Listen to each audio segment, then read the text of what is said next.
تو آپ اس کے خلاف نہیں جا سکتے. لیکن پھر بھی اگر کوئی گیا ہے, میں تو پھر بھی اس کی شان میں گستاخی نہیں کرتا, کہتے چلو کوئی بھی عالم ہے اس کی رائے ہوگی, مگر وہ ہمارا بھی تو احترام کر لے نا. کیا یار اگر ان علماء کی یہ رائے ہے کہ عورتیں سمٹ کے نماز پڑھیں گی تو ان کے پاس بھی دلیل ہے, کوئی بات نہیں, جو ایسے پڑھ رہا ہے ایسے پڑھنے دو, جو ویسے پڑھ رہا ہے ویسے, اتنا بھی تو آ جاؤ نا. لیکن نہیں, یہ تو قرآن سنت کو مانتے ہی نہیں ہیں, یہ تو اندھے مقلد ہیں, یہ تو یوں ہیں, یہ تو یوں ہیں. تو اس لیے یہ ہے وہ فرقہ واریت. ہم چما دیگرے نیز, ہمیں پتا ہے باقی سب کیا ہیں, سب بے وقوف ہیں. ٹھیک ہے نا. اس کو کیا نام دیا گیا ہے, علم کا. ایک صاحب مجھے کہنے لگے کہ طلاق, 3 طلاق پر سوڈان میں بھی قانون بن چکا ہے کہ 3 طلاقیں کتنی ہوں گی, 1. سعودیہ کے بھی بہت سارے مفتی فتویٰ دینے لگے 3 کتنی ہوں گی, 1. پاکستان میں 1963 میں جو آئلی قوانین بنے اس میں بھی 3 کو کیا شمار کیا گیا ہے, 1. مصر میں بھی 1900 فلاں میں یہ قانون بنا کہ 3 کتنی ہوں گی, 1. پوری امت ایک طرف اور یہ پاکستانی مولوی ایک طرف. 5-6 لوگ بیٹھے ہوئے تھے, وہ بڑے متاثر ہوئے ان کی بات سے, کہیں مفتی صاحب بڑی زبردست, آپ کے پاس کیا جواب ہے. میں نے کہا انہی کی بات میں اس کا جواب موجود ہے, تھوڑی سی عقل ہونی چاہیے. میں نے کہا یہ کہہ رہے ہیں کہ سوڈان میں 1957 یا 46 میں قانون بنا کہ 3 ایک ہوں گی, تو سوڈان میں اسلام 1946 میں آیا ہے. بولو نا بھائی, سوڈان میں 1000 سال پہلے اسلام آیا تھا. جب 1946 میں پرانے قانون کو چینج کیا, اس کا مطلب 1000 سال سے سوڈان کی گورنمنٹ 3 طلاق کو کیا مانتی تھی, 3 مانتی تھی. 1963 میں پاکستان میں قانون بنا, آئلی جو ایوب خان نے بنایا کہ 3 کتنی ہوں گی, 1. وہ بلکہ 1 بھی نہیں, وہ عجیب سا بنا. تو میں نے کیسے پتا چلا, 1963 تک بر صغیر میں جو اسلام جب سے آیا ہے نا محمد بن قاسم کے دور سے, اس وقت سے لے کر اب تک تمام عدالتوں میں برما, بنگلہ دیش اور انڈیا اور پاکستان سب میں 3 کو کتنا سمجھا جاتا تھا, 3. یہ 1000 سال سے امت کیا پکوڑے بیچ رہی تھی, یا تیل بیچ رہی تھی, یا گھاس کھا رہی تھی. آج کی چینجنگ پر تو فخر ہے بھائی. حتیٰ کہ بر صغیر میں انگریز نے 100 سال حکومت کی, وہ بھی 3 طلاق کے قانون کو چینج نہیں کر سکا. اتنا اجماع تھا اس مسئلے پر. میں نے کہا عرب علماء کو اگر آپ دیکھو تو بن باز سے پہلے, جو مفتی اعظم تھے بن باز, ان سے پہلے ان کے استاذ تھے شیخ آل ابراہیم کر کے نام تھا ان کا, نیٹ پہ آپ سرچ کریں آ جائے گا. ان کے وقت میں پورا سعودیہ متفق تھا کہ 3 طلاقیں کتنی ہوتی ہیں, 3. بن باز نے آ کے یہ فتویٰ چینج کیا ہے. ہم بن باز کو عقیدت احترام سے دیکھتے ہیں, عالم تھے, غلطی ہو گئی, لیکن اس غلطی کے آپ تو اندھی تقلید نہ کرو نا اس غلطی کی. اگر آپ دلیل دے رہے ہو سعودیہ کے علماء کی, تو سعودیہ آج کا یا آج سے 100 سال پہلے, بلکہ 100 سال نہیں, جب سے اسلام آیا ہے سعودی عرب میں. اور حیرت کی بات ہے کہ ہمارے سامنے خلیفہ راشد حضرت عمر بن الخطاب کا فیصلہ موجود ہے. اس حکومت کا حوالہ نہیں دیں گے, کبھی انڈیا کی گورنمنٹ کا حوالہ, کبھی سوڈان کی موجودہ گورنمنٹ, کبھی مصر کی. مصر میں اسلام 1000 سال پہلے آیا ہے, اس وقت سے 3 طلاق کو 3 ہی سمجھا جاتا تھا. اب آ کے چینج کیا, اس چینجنگ کو مان رہے ہیں, اور جو اسلام صدیوں پہلے مصر میں تھا وہ کیا تھا, غلط. تو وہ جو بیٹھے ہوئے تھے بندے کہہ رہے 14 طبق روشن, بولو بھائی, ہو گئے. سعودیہ کی عدالت میں اب بھی قانون یہی, عدالتی قانون کے 3 ہی ہوں گی. اگرچہ سعودی مفتی جو وہ فتویٰ دے رہے ہیں کہ 3 ایک ہوتی ہے, لیکن وہ سارے مفتی نہیں. سعودی عرب میں اب بھی اکثر مفتی فتویٰ یہی دیتے ہیں کہ 3 ہوتی ہے, مگر وہ چونکہ سرکاری سطح پہ اونچے عہدوں پہ نہیں ہے, لہذا عوام تک ان کی بات پہنچتی نہیں ہے. اب بھی سعودی عرب کی عدالت سے جو فتویٰ ہے وہ کیا ہے, 3 کتنی ہوں گی, 3. کیوں عدالتی فتویٰ ایسا کیوں ہے, یہ بھی سن لیں آپ. سعودی عرب میں 1980 یا اس کے قریب میں حکومت کی سطح پہ ایک علماء کا اجلاس بلایا گیا تھا, علماء کا اجلاس. اس میں یہ تھا کہ حکومت نے یہ کہا تھا کہ بھئی اس میں بہت اختلاف ہو رہا ہے, 3 ایک ہوتی ہیں, 1 3 ہوتی ہیں. تو علماء کا ایک پورا پینل بڑے بڑے علماء کا بٹھایا گیا, اور ان سے کہا کہ آپ قرآن و سنت کی روشنی میں بحث مباحثے کے بعد یہ فیصلہ کریں کہ اس میں صحیح رائے کیا ہے اور غلط کیا. تو ان علماء میں 20-25 علماء شامل تھے. صرف بن باز اور العثیمین جو ان کے شاگرد ہیں انہوں نے اتفاق نہیں کیا. باقی تمام علماء نے بحث مباحثہ کر کے یہ بتایا کہ اسلام میں اس کی کوئی گنجائش نہیں ہے کہ 3 کو کیا سمجھا جائے, 1. اور پھر حکومتی سطح پہ وہ لا باقاعدہ عدالت کا, بولو بھائی, حصہ بن گیا. تو اس لیے میں آپ سے یہ کہہ رہا ہوں کہ علماء کی اتباع کرو, علماء کو فالو کرو. اور وہ علماء جو آپ کو اجماع امت سے ہٹاتے, بولتے کیوں نہیں ہو, نہیں, کیونکہ اس سے ہٹ گئے نا تو پھر راستہ پھر بے لگام اونٹ، پھر پتہ نہیں کہاں جا کے گھسو گے، تمہارا مستقبل کیا ہوگا یہ اللہ ہی بچائے.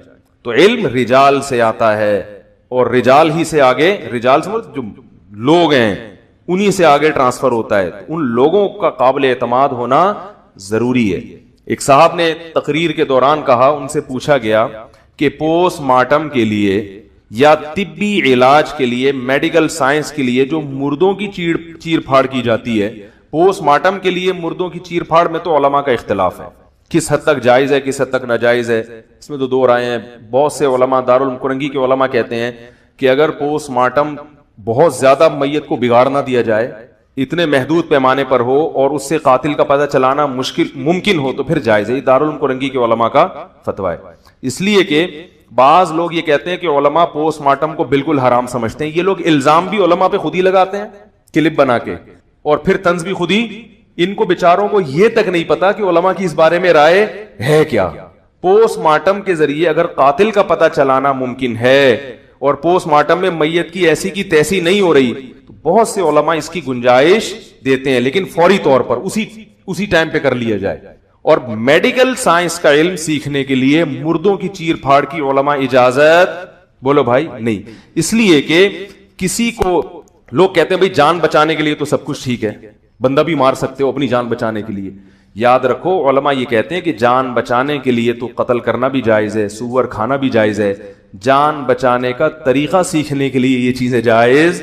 میڈیکل سائنس میں جب ہم علم حاصل کر رہے ہوتے ہیں تو جان بچا نہیں رہے ہوتے، بچانے کے طریقے سیکھ رہے ہوتے ہیں.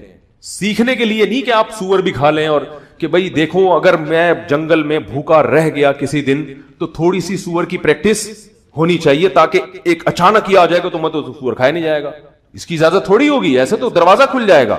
عملی طور پر کسی کی جان بچانا ایک الگ چیز ہے، اور میڈیکل سائنس میں علم حاصل کرنے کے لیے جان بچانے کا طریقہ سیکھا جا رہا ہے، بچائی نہیں جا رہی. اس میں آپ کو حرام کی اجازت، کیونکہ اسلام کی ایک باؤنڈری ہے، لیکن موصوف نے کھلے عام فتویٰ دیا. اور پھر بعض لوگ یہ بھی کہتے ہیں کہ یہ چونکہ لاوارث لاشوں کے ساتھ کیا جاتا ہے اس لیے جائز ہے. اسلام میں کوئی بھی لاش لاوارث. ایک صاحب میرے سے بحث کرنے لگے، یہ مولویوں نے دین کو مشکل میں، ہم کیسے ترقی کریں گے اگر ہم مردوں پہ چیر پھاڑ نہیں کریں گے. میں نے کہا انسان کی جو باڈی ہے نا، بالکل اس جیسا تو کوئی جانور نہیں ہے، لیکن اس باڈی کے جو مختلف فنکشن ہیں، مختلف پارٹس ہیں، وہ پارٹس آپ کو مختلف جانوروں میں، جیسے نظام ہاضمہ مینڈک کا بالکل انسان جیسا ہے، ٹھیک ہے نا. تو نظام ہاضمہ سمجھنے کے لیے مینڈک کا، یا اور بہت سے جانور ہیں جن کو آپریشن کیا جا سکتا ہے. کڈنی کا مطالعہ کرنے کے لیے دوسرے بہت سے ایسے جانور ہوں گے جن کی، کیونکہ حدیث میں آتا ہے ما انزل اللہ من داء الا انزل له شفاء، ہر بیماری کا اللہ نے علاج پیدا کیا. یہ جانور تو ہمارے لیے پیدا کیے ہیں. کتنی میڈیکل سائنس میں دوائیں ایسی ہیں جو جانوروں کے عمل کو دیکھ کر ایجاد کی گئی ہیں کہ اس بیماری میں جانور کیا کرتا ہے. ریچھ کو میں نے خود ڈاکومنٹری دیکھی، ریچھ کے پیٹ میں درد ہے، وہ گیا جا کے ایک جڑی بوٹی نکال کے کھانے لگا. ڈاکٹر کھڑا ہے ڈاکومنٹری بنا رہا ہے، اس نے کہا کہ جب یہ جڑی بوٹی اس نے کھائی ہے، اس سے ڈاکٹروں کو پتا چلا کہ پیٹ کے درد میں اس جڑی بوٹی میں اللہ نے کیا رکھا ہے، شفا. بہت سی دوائیں ایسی ہیں. تو چونکہ گورے تو کسی مذہب کو مانتے نہیں ہے نا، وہ تو آزاد ہیں، وہ کہہ رہے کوئی بات نہیں، وسیم کو لے آوے، سلیم کی لاش کو لے آپ، گردے پھاڑے چانپے. وہ مائیکل جیکسن کو پتہ نہیں کتنے ہفتے اس کا پورا قیمہ بنا کے دفن کیا اس کو، اس کے دماغ کے 4 پیس کیے ہوئے. وہ تو کسی چیز کے پابند نہیں ہے. ہمیں تو میت کی بھی تعظیم کا حکم ہے، اور جب جانوروں سے یہ کام ہو سکتا ہے تو میت کو کیوں بھیٹ چڑھاؤ. اور پھر بھی اگر آپ کہتے ہیں کہ میت کو بھیٹ چڑھا سکتے ہیں، پھر آپ اپنی والدہ کا جنازہ جا کے ہسپتال میں پیش کریں، کیونکہ لاوارث لاشیں اسلام میں لاوارث.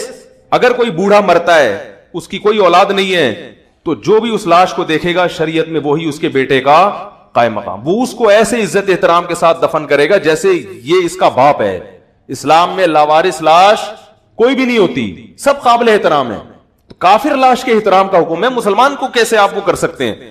تو جو بھی یہ بات کرے نا ڈاکٹر صاحب، اس پہ بقراتیاں اور افلاطونیاں پیش کرے، نہیں ایکچولی ہمیں میڈیکل سائنس میں ایکچولی تو مسلمان پیچھے رہ جائیں گے، تو ان سے کہیں ٹھیک ہے آپ اپنے ابا کو چیر پھاڑ کے لیے جیسے ہی ابا کا انتقال ہو فوراً ہاسپٹل بھجوا دیں، اور چھری چاپڑ لے کے کیا ہو جائیں، ابا کے پیس بنائیں، لٹکائیں، جیسے قصائیوں نے گوشت کو لٹکایا ہوا تو یہ پھیپڑے ابا کے، ان کو سمجھو پھیپڑے کیسے ہوتے ہیں. جیسے آپ کے لیے میں نے کہا نا کہ آپ اپنی ماں کو ماں کی لاش دیں، ایک دم آپ جوش میں آ جاؤ گے. تو یاد رکھو کوئی بھی عورت دنیا سے جاتی ہے وہ بھی کسی کی ماں ہے، اگر نہیں ہے تو وہ سب کی ماں ہے، وہ سب کی بہن ہے، وہ سب کی بیٹی ہے. میں سمجھا پا رہا ہوں اپنی بات؟ اس لیے جو نئی نئی فلمیں مارکیٹ میں آ رہی ہیں میرے بھائی، یہ ان کے پاس دلیل بھی. ایک صاحب نے یہ بھی دلیل دی کہ قرآن تو قصاص کی ترغیب دیتا ہے، وَلَكُمْ فِي الْقِصَاصِ حَيَاةٌ يَا أُولِي الْأَلْبَابِ. جان بچانے کے لیے اسلام جب اس کی اجازت دے رہا ہے کہ دوسرے کی گردن اڑا دو، تو جان بچانے کے لیے میت کی چیر پھاڑ کی اجازت کیوں نہیں ہوگی؟ پہلی بات تو یہ کہ اسلام نے اس کی وہ کہہ رہے ہیں اس کی ترغیب دے رہا ہے کہ گردن اڑا دو. اسلام نے قصاص کی ترغیب بولو بھائی نہیں دی. لوگ آیت نمبر دیکھتے ہیں کہ بھائی آیت نمبر زبردست. اسلام میں اصل یہ ہے کہ معاف کیا جائے، قاتل سے قصاص نہ لیا جائے. تبھی جہاں یہ آتا ہے نا تمہارے لیے قصاص میں حیات ہے، یہ تو اس لیے اللہ نے فرمایا کہ نظام یہ ہونا چاہیے کہ اجازت ہونی چاہیے قتل کی، ترغیب اس کی ہے کہ معاف کر دو. فمن عفی لہ من اخیہ شیء فاتباع بالمعروف واداء الیہ باحسان. فرمایا جس قاتل کو مقتول کے ورثہ کی طرف سے معاف کر دیا جائے تو دیت لینے میں احسان سے کام لو. تو مقتول کے ورثہ کا لفظ اللہ نے استعمال نہیں کیا بلکہ اس کو بھائی کہا ہے کہ جس قاتل کو اپنے مقتول وارث کے بھائیوں کی طرف سے اجازت مل جائے حالانکہ وہ اس کے بھائی نہیں ہوتے. اس میں اللہ نے بتا دیا کہ دینی بھائی ہیں، تھوڑا رعایت کر لو. اگرچہ اس قاتل نے تمہارے بھائی کو، باپ کو، بیوی کو، بیٹے کو قتل کر دیا، اب اس کو سزا ملنی چاہیے، ہم اجازت دے رہے ہیں گردن اڑوا دو اس کی، لیکن ہے تمہارا دینی بولو بھائی انسانیت کے رشتے سے، بلکہ اس میں ذمی بھی داخل ہے، غیر مسلم بھی داخل ہے. قرآن کہہ رہے اپنے بھائی کو کیا کرو، انسانیت میں تمہارا کیا یہ، اگرچہ اس نے قتل کر کے جرم کیا لیکن اس جرم کی سزا دیت کی شکل میں، پیسے لے لو، کیونکہ تمہارا نقصان ہوا اس کی تلافی پیسوں سے کر لو، کیونکہ وہ مقتول تو اب زندہ بولو نا بھائی، اور مقتول خود قیامت میں انتقام لے لے گا. تم نے کیا کرنا ہے، تمہارا دینی بھائی ہے، یہ انسانیت میں تمہارا کیا ہے، رشتہ ہے، انسانیت کے لحاظ سے تمہارا. تو قرآن قصاص کی ترغیب نہیں دیتا، قرآن کس کی ترغیب دیتا ہے، معاف کرنے کی.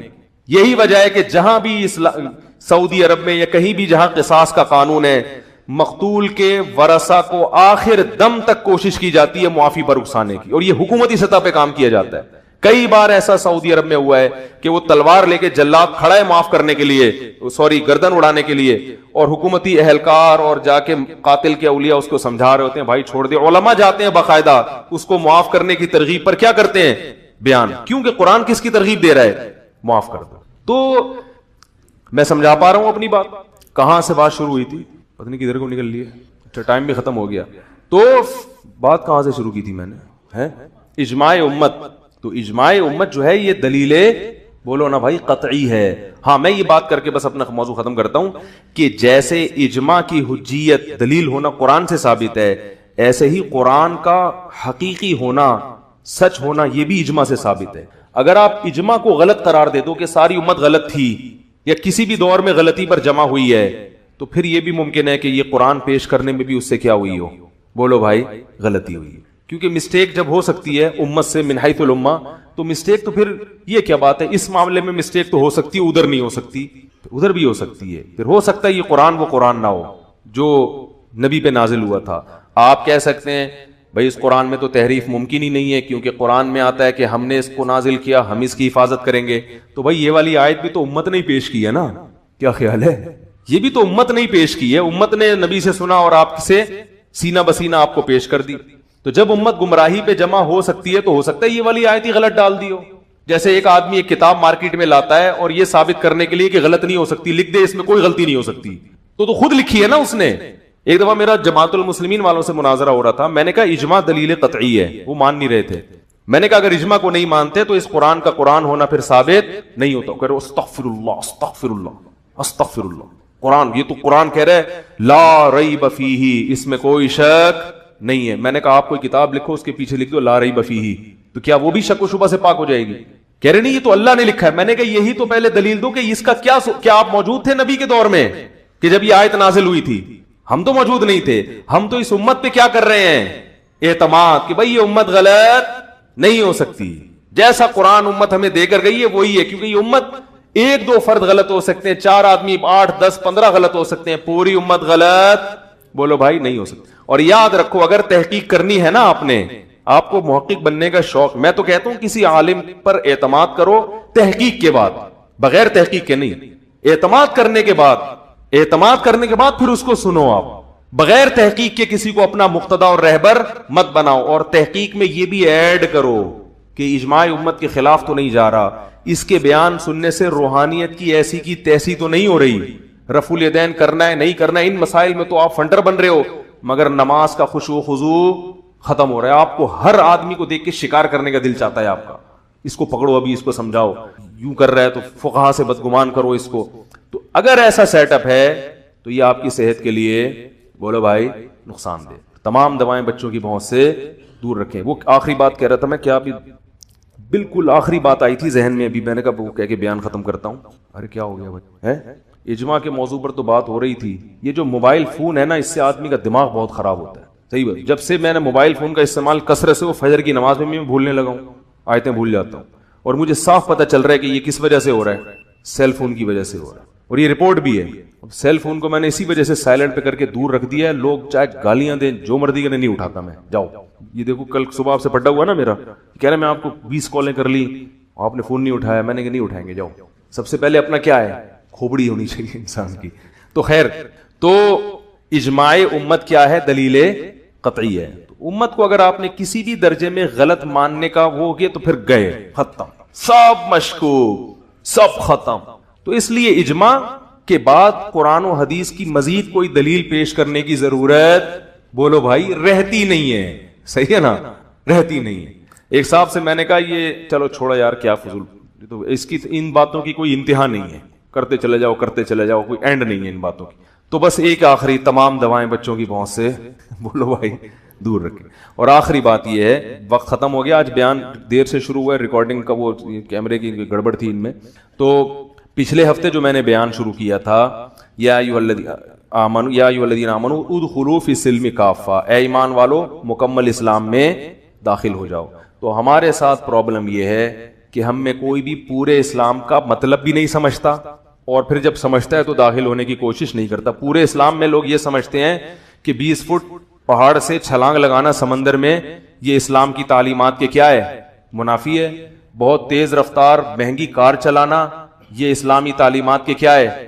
لوگ کیا سمجھتے, کسی مولوی کو دیکھ لیں اسپیڈ میں کار چلا رہا ہے. وہ جو میری اسپیڈ میں کار چلانے والی ویڈیو آئی ہے, وہ میں نے ویڈیو نہیں بنائی تھی, وہ بیچارے کسی ہمارے دوست کی کار تھی, یہاں بیٹھے ہوئے بھی ہیں, ان کی کار تھی. وہ تبرکن انہوں نے مجھے کہہ دیا مولوی صاحب تھوڑی سی آپ چلا دیں. میں نہیں چلا رہا تھا, ایسے ہی ہے نا, وہ بیٹھے ہوئے, میں نہیں چلا. میں نے کہا نہیں بھائی میں نہیں. بار بار انہوں نے اصرار کیا کہ مفتی صاحب تھوڑا سا چلا دیں یار, ہم نے چلا دی. انہوں نے ویڈیو بنا لی, میں نے ان کو منع کیا اس کو اپلوڈ نہیں کرنا آپ نے, کیونکہ وہ فری اسٹائل میں, ہٹو بچوں بھی آ رہا تھا اس میں, فری اسٹائل میں لوگ طنز کرتے ہیں مولوی کو, دیکھو کیا ہو گیا. تو میں نے ان کو سختی سے منع کیا. پتہ نہیں ان کے موبائل سے کسی نے وہ ویڈیو نکال کے یوٹیوب پہ اور فیس بک پہ اپلوڈ کر دی. ان سے میں نے پوچھا, وہ بھی کہہ رہے ہیں میں نے نہیں دی کسی کو, لیکن بس کسی نے نکال لی. تو اس پہ بھی لوگ نیگیٹو کمنٹس کر رہے ہیں ان مولویوں کو. دیکھو سیٹ بیلٹ بھی نہیں باندھی ہوئی تھی, جو کہ غلط ہے. میں لوگوں کو سیٹ بیلٹ باندھنے کی ترغیب دیتا ہوں. میں جب بھی گاڑی ڈرائیو کرتا ہوں کبھی سیٹ بیلٹ باندھے بغیر نہیں کرتا. لیکن اس وقت میری کمبختی چونکہ آئی ہوئی تھی, 5 منٹ کی ڈرائیو تھی, میری توجہ بھی نہیں گئی, کیونکہ دوسری گاڑی میں انسان ویسے بھی تھوڑا سا وہ ہوتا ہے نا, ایک نروس ہوتا ہے کہ یار پتہ نہیں, وہ تھی بھی اسپیڈ کار, تو توجہ نہیں گئی میری, جو کہ بالکل غلط ہے. سیٹ بیلٹ باندھے بغیر ڈرائیو کرنا میں تو اس کو جائز ہی نہیں سمجھتا. اگر آپ تیز ڈرائیو کر رہے ہیں تو یہ غلط ہے, جائز نہیں. میں نہیں سمجھتا اس کو جائز ہے کہ سیٹ بیلٹ باندھے, اور حکومت کا قانون بھی ہے. تو میں ہمیشہ سیٹ بیلٹ باندھنے کا اہتمام کو اس دن نہیں کیا, پتہ ہی مجھے یاد ہی نہیں رہا. لیکن اچھا ہوا لوگوں نے ایک غلطی کو ہائی لائٹ کیا, اس سے پتا چلا کہ قوم بیدار ہے. یہ غلطی ایسی ہے جو میں تسلیم کرتا ہوں, اور اس کو میں اصلاح بھی آئندہ اس کا اہتمام کروں گا بھی سیٹ بیلٹ باندھو. لیکن میرے بھائی تیز رفتار گاڑی چلانا اسلام کی تعلیمات کے منافی. یہ تو میری گاڑی نہیں تھی, اگر میری ہوتی تو لوگ کہتے اتنا کھانا غریبوں کو کھلا دو. لوگ یہ بھی کہہ رہے تھے اتنی مہنگی گاڑی آپ نے رکھی ہے, کیا غریبوں کو نہیں کھلا سکتے. ان سب باتوں کو میں انشاءاللہ کسی بیان میں بتاؤں گا کہ مہنگی گاڑی رکھنا بھی اسلام میں جائز ہے, اچھے کپڑے پہننا بھی, اچھا کھانا کھانا بھی اسلام میں جائز ہے. قل من حرم زینت اللہ التی اخرج لعبادہ والطیبات من الرزق, اے نبی آپ ان سے کہہ دیجئے کون ہے جس نے اس زینت کو حرام کر دیا جو اللہ نے اپنے بندوں کے لیے پیدا کی ہے, اور کون ہے جس نے پاکیزہ چیزوں کو, طیب صرف پاکیزہ کو نہیں کہتے, مرغوب کو بھی کہتے ہیں, مرغوب چیزوں کو, کباب, کوفتے, بیف اور جناب ٹھیک ہے نا, نہاری, کون ہے جس نے ان چیزوں کو حرام کر دیا؟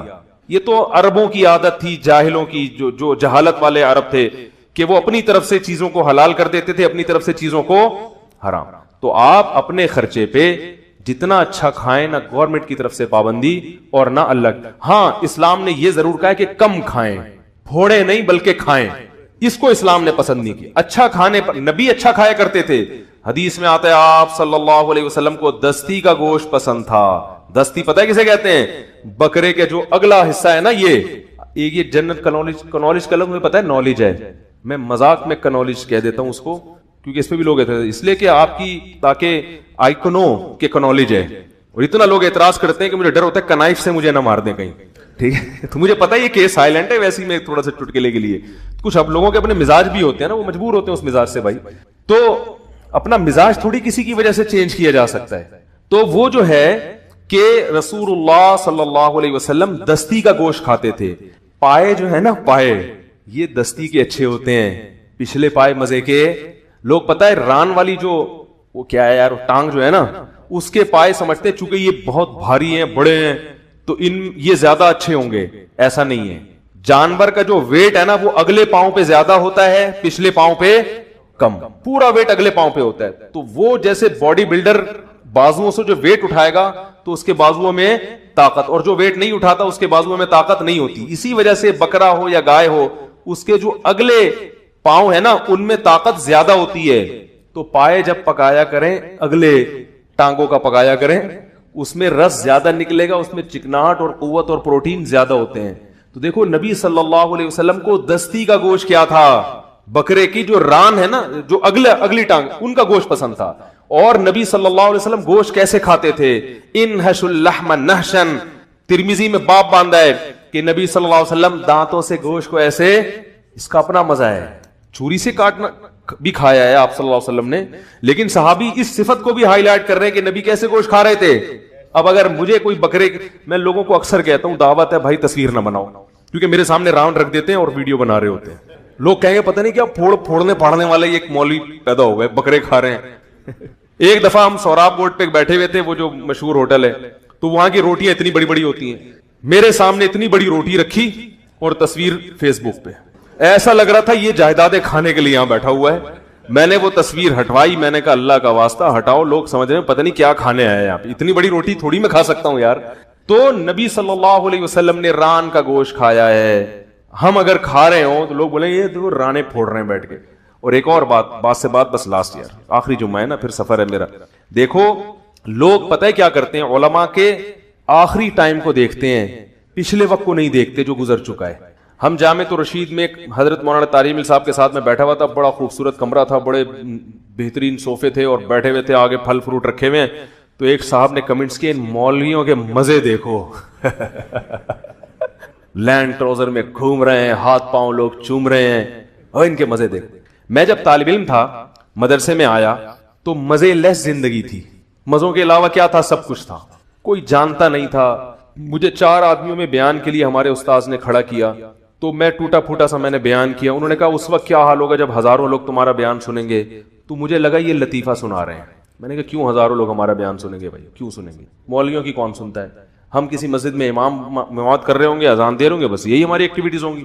مدرسے کے لیٹرین ہم صاف کرتے تھے، حالانکہ مدرسے والے بھنگی رکھ سکتے تھے.